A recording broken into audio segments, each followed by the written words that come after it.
Rebonjour. Re. Alors on te donne un lien là concernant une affaire de robe longue qui aurait suscité une polémique dans un établissement scolaire, quoi.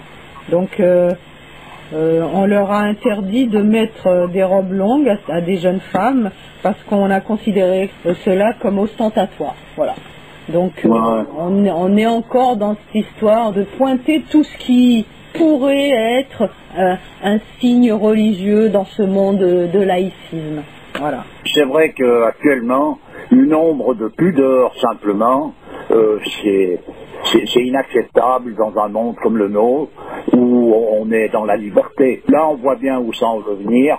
De toute façon, actuellement, les filles, qu'elles mettent des robes longues, qu'elles mettent des robes courtes, qu'elles mettent moins de robes du tout, qu'elles soient nues ou qu'elles soient habillées, on peut trouver à dire, on peut tout raconter ce qu'on veut. Là, en l'occurrence, on arrive loin, parce qu'une posture telle que celle-là, des femmes avec des robes longues, je vois pas ce qu'il y a à discuter, mais enfin, on discute de manière à mettre à un moment donné tout le monde en uniforme. Ouais. Voilà. C'est l'uniformisation par le bas. Donc, à un moment donné, chacun a la même tenue. Donc, on a réduit le monde à l'esclavage, il n'y a plus de personnalité, il n'y a plus de personnalisation, il n'y a plus d'expression de quoi que ce soit. On réduit le truc à sa posture la plus basse possible. Voilà ce qu'il y a. Et il y a une volonté délibérée là-dedans, et que des personnages se mettent à faire des remarques à des élèves qui viennent en classe avec des robes longues, parce que ça peut signifier je sais pas quoi, c'est des gens malades. Donc, moi je suis pas un magicien, moi. Je peux pas soigner tout ça, je sais pas faire. Voilà. Ouais. Je ne sais pas comment on fait, moi. Parce que c'est pas à la mode. Oui, mais bon, c'est bon, là. Tu vois, il y a un passage où il faut avoir affaire à des magiciens pour essayer de remettre quelque chose là-dedans. Et un bon petit pantalon slim, là, qui colle bien moulant, c'est plus à la mode, quand même. Oui, je comprends bien, mais à un moment donné, ça ne le fera plus, donc il faudra l'enlever aussi, etc. Non, mais je veux dire, là, on est dans le délire, c'est le délire, et puis le délire, il devient la norme, et puis voilà, donc c'est bon. Mais moi, là, je te dis, il faut des magiciens, puis il en faut des bons. Il faut une baguette magique d'envergure pour réussir à faire une correction dans ce genre de délire, là. Je sais pas, moi, je vois pas comment on peut le faire. Je ne sais pas. Oui, puis que du personnel enseignant se retrouve le porte-parole de ce genre d'idéologie-là, de tout vouloir réduire, de tout vouloir uniformiser, ça devient grave aussi, parce que... C'est normal, c'est que le laïcisme, c'est de l'athéisme militant. Oui. Donc tout ce qui peut être considéré comme étant un signe de quelque chose, je ne parle pas même de religieux, mais qui se retrouve en accord avec le cadre religieux, la pudeur, il est vrai qu'elle est, dans le cadre religieux, elle est considérée quand même comme une grâce, comme une qualification. Donc à partir de là, il faut l'éliminer. D'aucuns diront que les robes longues, c'est le retour au Moyen-Âge, tu vois. Oui, mais ils diront tout ce qu'ils veulent. Moi, je dis ce que je dis là, c'est tout. C'est que laïcisme égale satanisme. Pas compliqué. Vu par ce bout-là, c'est comme ça. Ouais. Toi, tu fais un raccourci radical. Là. On ne peut pas perdre son temps inutilement dans des polémiques qui n'en finissent plus. On n'a déjà pas le temps d'arriver à réaliser sa posture, de retrouver sa position originelle, et puis il faudra encore s'en tartiner avec des considérations de malade. C'est sûr que le laïcisme, il fait un sacré travail de sape, hein. Il est là pour ça, c'est son rôle, donc il faut lui laisser faire ce qu'il a à faire, et nous, il faut faire ce que l'on a à faire.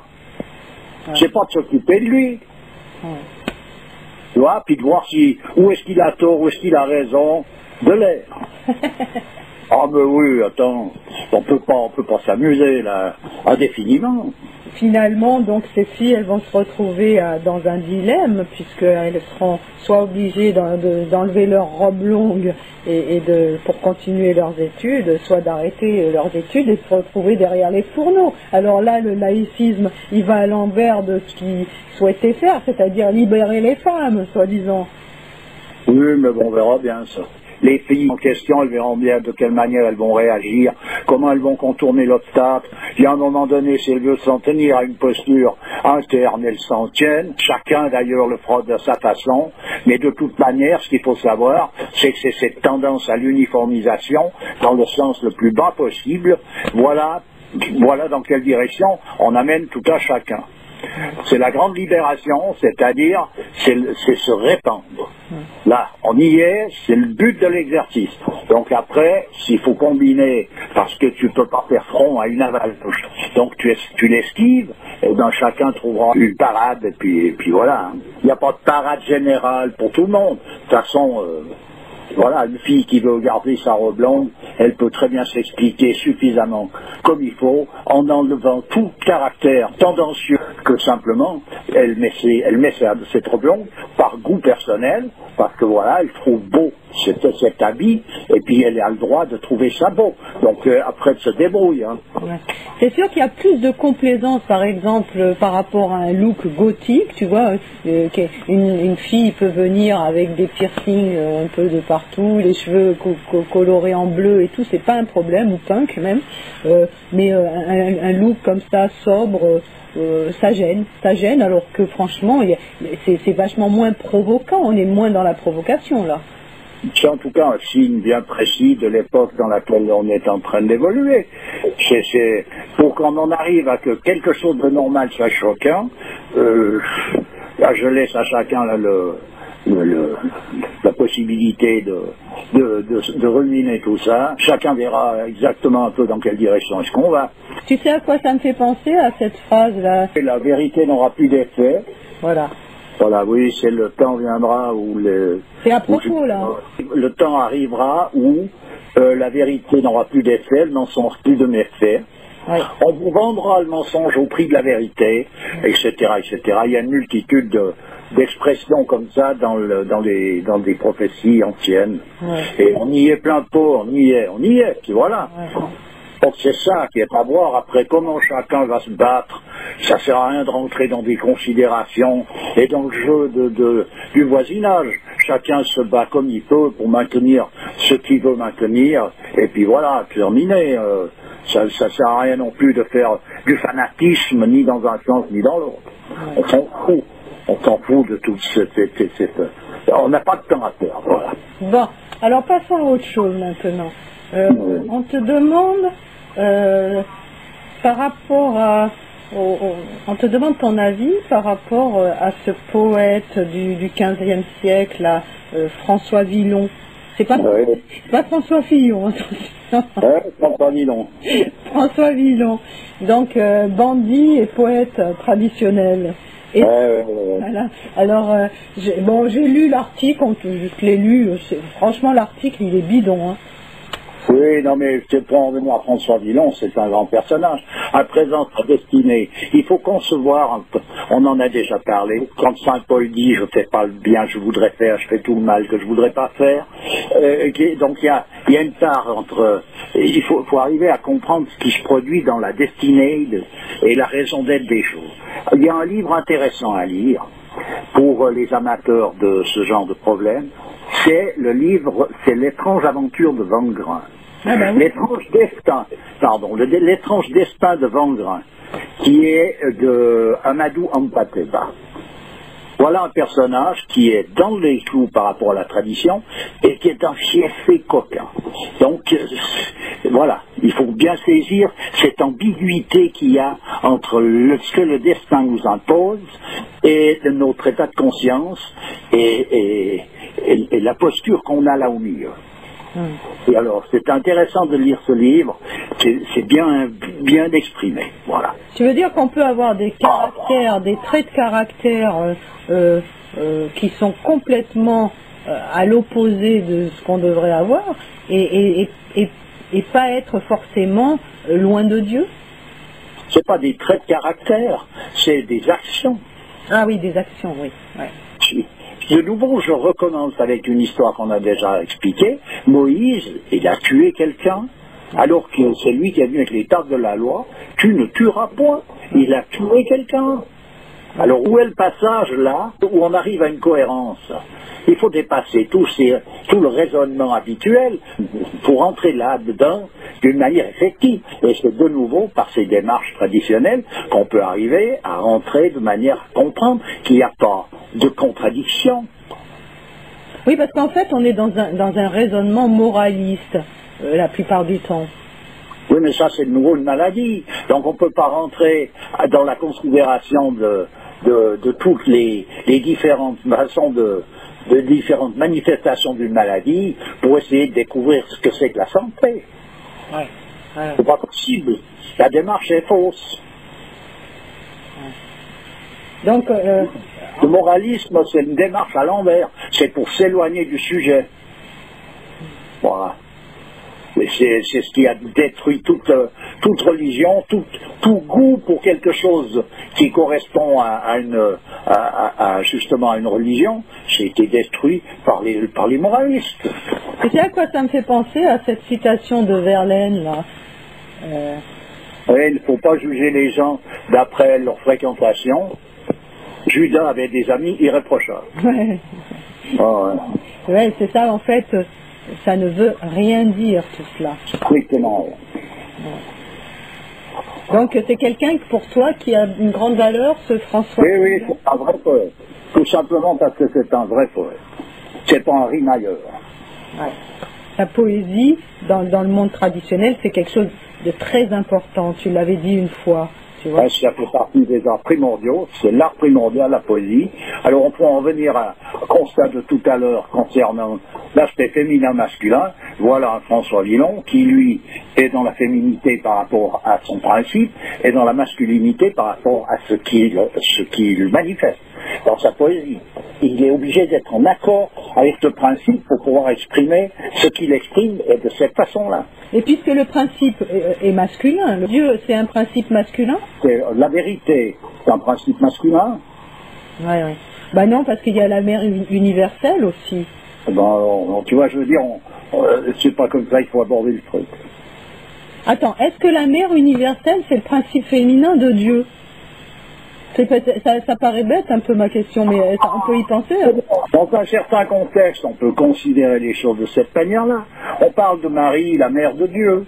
Donc pourquoi pas, mais il faut rentrer dans le contexte, dans le cadre voulu, autrement ça n'a aucun sens. Oui. Oui, bien sûr. Voilà. Oui, je comprends. Donc, les voies du destin sont impénétrables. Ça, il faut aussi le savoir. Et il y a un moment donné, François Villon, il a vécu ce qu'il a vécu, comme Vangrin, puisque j'en ai parlé, a vécu ce qu'il a vécu. C'est terrible, la vie de Vangrin. Ouais. C'est intéressant à lire, parce que c'est vraiment l'étrange destin de Vangrin. C'est vraiment ça. Il y a de l'étrangeté entre cette position qu'il a, lui, en profondeur des choses, et il le manifeste bien précisément à la fin de son existence. On pourrait parler aussi de Henri de Montfray, de Gengis Khan, qui ont des destins particuliers et qui pourraient être remis en cause par la moralité telle qu'on la conçoit, et qui sont pourtant des gens qui sont dans une proximité avec Dieu. Oui, tout à fait. C'est sûr, c'est que c'est une position, on parle d'un Gengis Khan, c'est un personnage qui est parfaitement dans l'ordre des choses. Alors qu'il est bien clair qu'on ne peut pas dire qu'il a manifesté à un moment donné que du bonheur à tout le monde, dans le sens qu'il n'est pas venu caresser tout à chacun dans le sens du poil. Hein. Il est venu régler des comptes, c'était assez terrible, mais ça n'a rien à voir avec ce côté sordide des comptes qui se règlent actuellement, qui sont uniquement des comptes qui sont en rapport avec une domination, un accaparement matériel qui est en dessous de tout. Tu veux dire que les causes qui motivaient tout cela étaient nobles, contrairement à ce qui se passe aujourd'hui? Bien sûr, d'ailleurs, c'est ce qui faisait qu'à un moment donné, à une certaine époque, les guerres se faisaient entre guerriers, c'est des guerriers de vocation, ils ont ça dans leur nature même, leur vocation c'est d'être guerrier, c'est pas d'être cordonnier, c'est pas d'être ébéniste. C'est pas d'être? C'est ni d'être cordonnier, ébéniste ou charpentier ou d'un métier ou être être moine, c'est d'être guerrier. Donc pour eux, ils meurent au combat, c'est la plus belle mort qu'ils puissent trouver. Ils sont dans un état de noblesse et ils se battent entre eux et ils laissent tranquilles les femmes, les enfants et les gens à qui n'ont pas à voir avec ça. Ouais. Tandis qu'actuellement, on massacre les femmes, les enfants, tout ce qu'on veut, sauf les personnages qui sont les responsables de toutes ces saletés. Eux, ils peuvent vivre en paix, tranquille, bon souci. On est à côté de la plaque, mais c'est la totale. Bah là, rien que, bon, c'est pas fait d'une manière voulue, on va dire, je pense, je l'espère, mais pour régler le conflit en Irak là, actuel, il y a des bombardements qui sont effectués, et combien d'enfants et de femmes et d'hommes qui meurent d'innocents, on n'en parle pas officiellement. C'est pas négligeable, hein. Vous parlez de la Libye, surtout. Ah non, je parlais de la Libye, excusez-moi. Oui. Oui, mais je comprends, oui, mais là, on est justement dans l'horreur, on est à l'envers de la question, et puis c'est tout. Que ces personnages qui règlent leurs affaires entre eux, qui se battent entre eux, mais non, pas du tout. On massacre des gens, on combine, c'est une saleté. Mais pourquoi on ne le tue pas, ce Kadhafi, puisque c'est lui? Mais de toute façon, tu le tues ou tu le tues pas, tu changes rien à l'histoire. Il n'est pas pire que les autres, ni meilleur, c'est un nid de vipères, tous ces dirigeants, les uns comme les autres, et puis il y en a un qui veut prendre la main sur l'autre, à un moment donné on l'utilise, comme ils ont utilisé Hussein, etc., et quand on en a plus besoin, on le jette, c'est du jetable, c'est tout. Mais là on est dans le sordide, ça n'a plus rien à voir avec des guerres quand on parle de Gengis Khan, ça n'a strictement rien à voir, c'est l'envers. Oui, mais sauf que là, on a pris vraiment une figure rébarbative qui est exécrable à souhait, là. Ouais, on prend. Moi, pour moi, le Kadhafi, il est certainement. Je sais pas, je le connais pas personnellement, comme je connais pas les autres. Mais je vois bien qu'il y en a pas un qui vaut la corde pour prendre celui d'à côté. C'est tout. Ouais. Moi, j'ai pas plus confiance aux sauveurs qui arrivent avec les avions pour bombarder les territoires à Kadhafi qu'à Kadhafi lui-même. Oui, oui. Pour personnellement, j'ai pas envie d'avoir affaire ni à l'un ni à l'autre, parce que c'est la même race.